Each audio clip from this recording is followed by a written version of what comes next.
Ассалаумағалейкум, тарих сирғау. Бүгінгі әңгімеміз Шыңғыс ханның немересі, яғни Жошы ханның ұлы Бату хан жайлы. Бату негізі ешқашан хан болған емес, бірақ орыс тарихшылары және батыс тарихшылары үнемі Батуды хан деп атап жазып кетті. Содан бері бәрі Батуды хан деп аталады. Әңгімемді бастамас бұрын каналға жазылып, жан-жаққа таратып, лайк басып, комментарий жазып кетіңіздер. Үлкен бір қолдауыңыз болар. Жошы өлгеннен кейін Шыңғыс хан үлкен немересі Жошының ұлы Ардеженді таққа отырғызады және өзінің орталықтағы билігін, ықпалын жоғалтпау үшін үнемі әрбір ұлыста өзінің балдарының отырған ханнан бөлек басқа да екінші немерелерінің қолдап үнемі алауыздық туғызып отты. Өйткені сол ұлыстағы хан мен және оның бауырлары үнемі Шыңғыс ханға орталыққа бағынышты болу үшін, әділдікті содан іздеп бар мәселелерін орталық арқылы шешіп отыру үшін, ықпалын әсер етпеу үшін өзінің ұлыстарда алауыздықтар туып отты. Үнемі таққа талас. Жошының үлкен ұлы Ардежен отырғаннан кейін, бірақ та одан кейінгі інісі Батыйдың да жұлдызы жана бастап алды. Батый негізінен өте ақылды әрі алғыр, талантты саясаткер деп айтуға болады. Оны көбіне орыс тарихшылары қолбасшы, военный стратег деп айтады. Негізі олай айтуы өте қате. Батыйдың барлық жасаған жорықтарында ол шешуші рөл атқарған адам емес. Үнемі ол жорықтарда көбіне Сүбідей, Жебе деген қолбасшылар басқарды, яғни және олар қарапайым рудан шыққасын әрі Шыңғыс хан ұрпағы болмағасын көп айтыла бермейді, бірақ негізінен қол бастап батысқа деген жорықтардың көбісін Сүбідей, Жебелердің басқаруымен өтті. Шыңғыс хан өлер алдында ұлы хан қылып барша ұлыстардың төмен қарайтын бағындыру үшін Үгедейді тастап кетеді. Үгедей Шыңғыс ханнан кейін Ақкезге көтеріліп Қарақорымда барша моңғолдардың ханы болады, империяның. Үгедейдің әкесі өлгеннен кейін өзінің саясатын жүргізе бастады. Ол да әкесіне үйреніп жан-жақтағы ұлыстардың билігін өзара тәуелсіз саясат жүргізбеуді қадағалау үшін үнемі әсер етіп отты. Оған да тиімді болды. Ұлыстардың өздерінің алауыздық болғаны үнемі осы орталыққа әділ шешім үшін жүгіріп отырса екен деп. Соның бір шешімдері Үгедей жан-жаққа жорықтар жасауға мәжбүр болды. Сондықтан Қытайға жасаған жорығында үнемі әр ұлыстың, империяның барша халқы әр жанұядан үлкен балдарын алып кету, сол арқылы үлкен балдарын,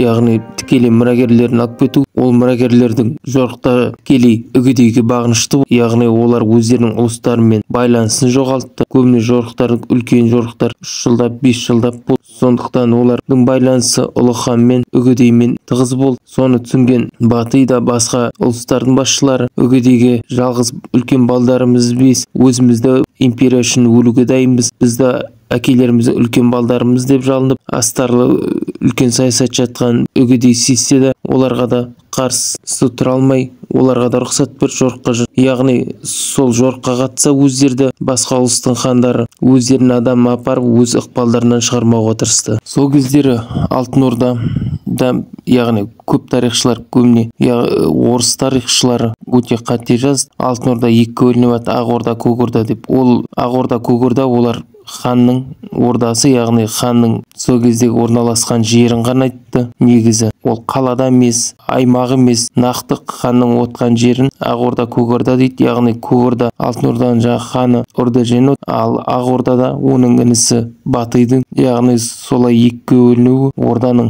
ықпалы, үлкен ұлы ханның ықпалы осыларға билігі әмірі жақсы жүріп өтті. Яғни екеуінің арасына түсіністік шешу, өзінің беделін көтеріп өтті. Үгедей сол кездерде қыпшақтар әлі толығымен жеңілген жоқ. Орыс князьдіктермен болған қыпшақтармен одақтасып болып, Калка өзенінен жеңілістен кейін Котян деген ханы қыпшақтардың өзінің күйеу баласы, яғни сол кезде венгр патшасына қызын берген болады. Сояққа қашып кетеді Дунай өзен жағасына. Ал Котянмен жауласып жүрген Ақкөбек деген екінші қыпшақтың ханы моңғолдарға беріліп ант қабылдайды. Негізі Котян екеуінің арасында жауласып жүрген себебі Ақкөбектің ұлын өлтіріп кеткен болады бір жанжал кезінде Котян адамдары. Сондықтан Ақкөбек Үгедейден көмек сұрап кегі алғысы келіп, Үгедей жарлық шығарып, моңғолдардың 60 мыңнан тұратын қолы, яғни Алтын Ордадан да 30 мыңдай ұлы хан жарлығымен өзінің ұлы Гүйекті және Төленің ұлысынан қолдар жинап 60 мыңдай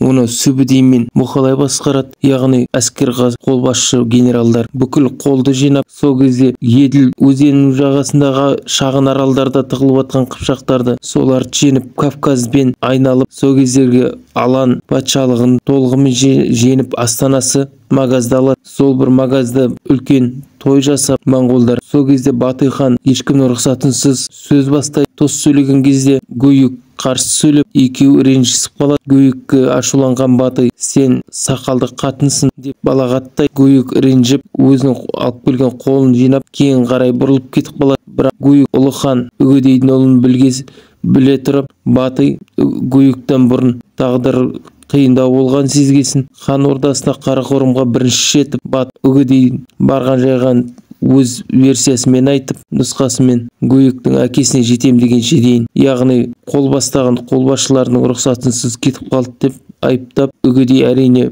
қатаң сол кездегі әскери Шыңғыс ханның заңы бойынша ол үлкен жаза. Ұлы болса да Батыйдың сені соттай өзің шешім шығарады деп ұлын Гөйікке Батыйға жібереді. Кейін Батый әрине ұлы ханмен жауласқысы келмегесін Гөйікті кешіреді, бірақ сол арақатынас өлергенше екеуі қастасып өтеді. Бұлымен моңғол үлкен жиналған қолы тоқтамай Киев князьдіктерін алады. Кейін алға қарай шығыс Европаның көптеген жерлерін жаулап, Венгрияға шығады. Яғни сол кезде тығылып жатқан Котянды ұстап, сонда жазалайды. Кейін қазіргі Югославия жеріне, яғни Адриатикалық теңізге дейін жетеді. Сол жеткен кезде суық хабар келеді. Үгедейдің өлгені туралы Батый да сезеді. Кейін қарай қайту керек екен. Жорықтар маңызды болмайды, яғни саяси тартыс басталатын. Үлкен құрылтай жиналып, қазір қайтпаса, яғни Үгедейдің ұлы Гөйік тұрса, әрине арақатынас онсыз да бұзылған. Екеуі ана айқайдан кейін өзінің тағдыры биліктен, көп нәрседен айырылып қалатын сезген. Батый өзі кейін қарай қайтып, басқа да ұлыстардан өзін қолдайтын басқа да кандидат іздей бастайды. Яғни өзі ұлы хан болғысы келмейді, бірақ мықты ұлыстан ұлы хан шыққанын да қаламайды. Сондықтан сол кездерде ең әлсіз ұлыстың бірі Төленің ұрпақтары еді. Сол ойлана келе, мөңкені қылғысы келіп, басқа ұлыстармен жиналысып ақылдасып, Үгедейдің ұлысын әлсіретуге бар күшін жұмылдырады. Осыдан бастап үлкен саясаткер Батыйдың Алтын Ордамен және Қарақорымда ұлы хандардың билігін әлсіретіп, ұлы хан ол жайлы келесі бөлімде болады ағайын. Каналыма жазылып, қолдау көрсетіп, лайк басып, комментарий жазып кетіңіздер.